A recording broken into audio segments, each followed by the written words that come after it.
உலக நாடுகளுக்கான பரஸ்பர வரி தொடர்பில் உச்ச நீதிமன்றம் வழங்கிய தீர்ப்பை தங்களுக்கு சாதகமாக பயன்படுத்த முயலும் எந்த நாட்டையும் அதிகப்படியான இறக்குமதி வரிகள் மூலம் தண்டிப்பேன் என அமெரிக்க அதிபர் டொனால்ட் ட்ரம்ப் எச்சரித்துள்ளார்.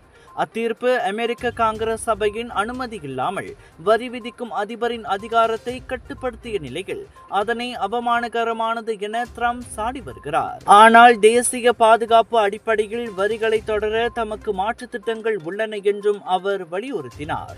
அவ்வகையில் பல தசாப்தங்களாக அமெரிக்காவை ஏமாற்றிய நாடுகள் இப்போது இன்னும் மோசமான வரிகளை சந்திக்க வேண்டியிருக்கும் என ட்ரூத் சோஷியல் சமூக ஊடக பக்கத்தில் அவர் காட்டமாக கூறினார்.